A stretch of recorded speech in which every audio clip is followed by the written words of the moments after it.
Stephen here, Stephen McDaniel Golf Academy.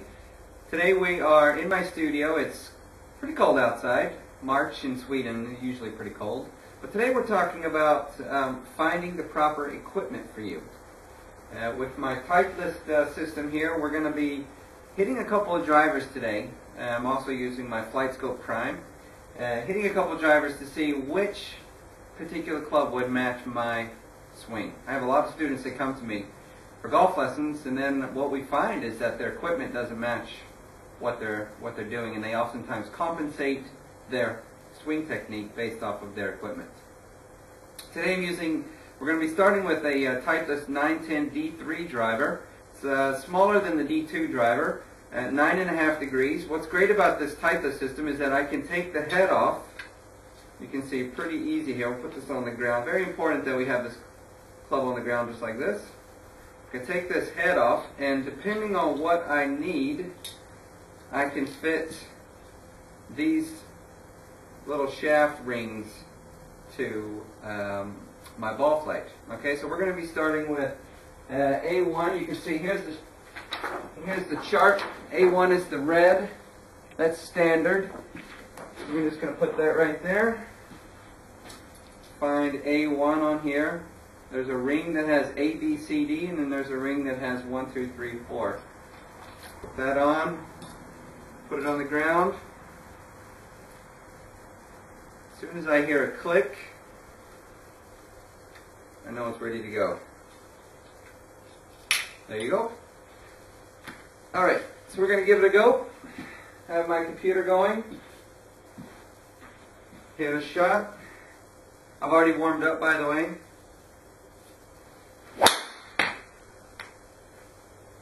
Okay, now that particular ball flight I felt was on the toe. I could see that the ball started out to the right, drew back to the left. Go ahead and put this back. And what I want to do with my driver is I want to hit about 4 or 5 shots to just get some baseline information. Okay, so today, so that we don't hit too many, I'm just going to hit a couple so that we can see.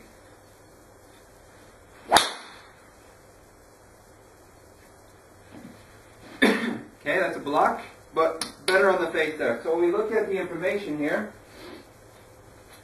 what we can see here is that my club head speed is about 108 miles an hour. My ball speed is about 160, 155.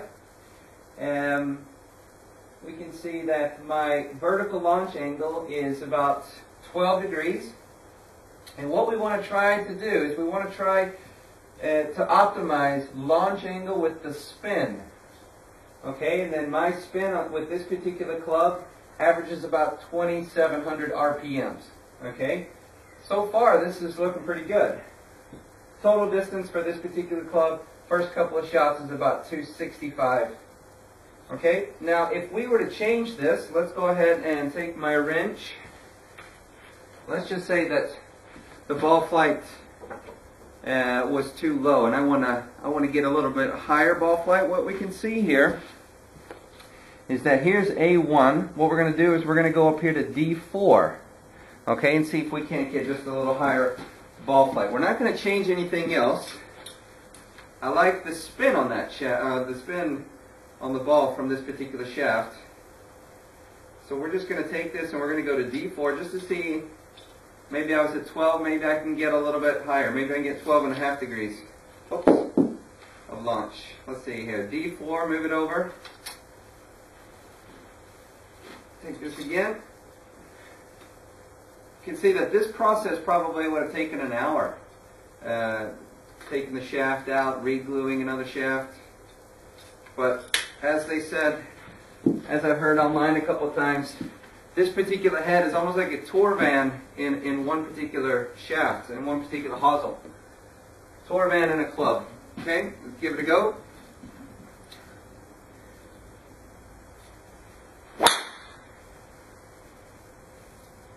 Definitely a higher ball flight. Carry on that one was pretty good. Okay, now that one was about 14. Okay, 14 for me is maybe on the high end. Give it another shot, see if we can get some sort of average. That was really good there. Ball flying out there about, I don't know, 240, 245. Okay, so right now I'm averaging, with those two shots, 13 degrees. Now, again, I'm only hitting 2 shots. If you come to me for a fitting, we probably would hit 5 or 6 shots just to get an average, okay? There's always going to be a few weird shots in there, but we want to get an average there. Now, if my spin was too high, what we would do is we would try to get a little heavier shaft to sort of bring the spin down, or a shaft that maybe kicks a little higher.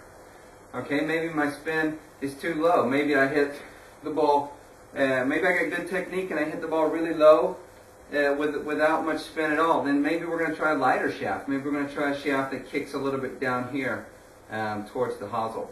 Okay, or maybe we even try with this 9.5, increasing the loft maybe up to 10.5 or so with this particular head.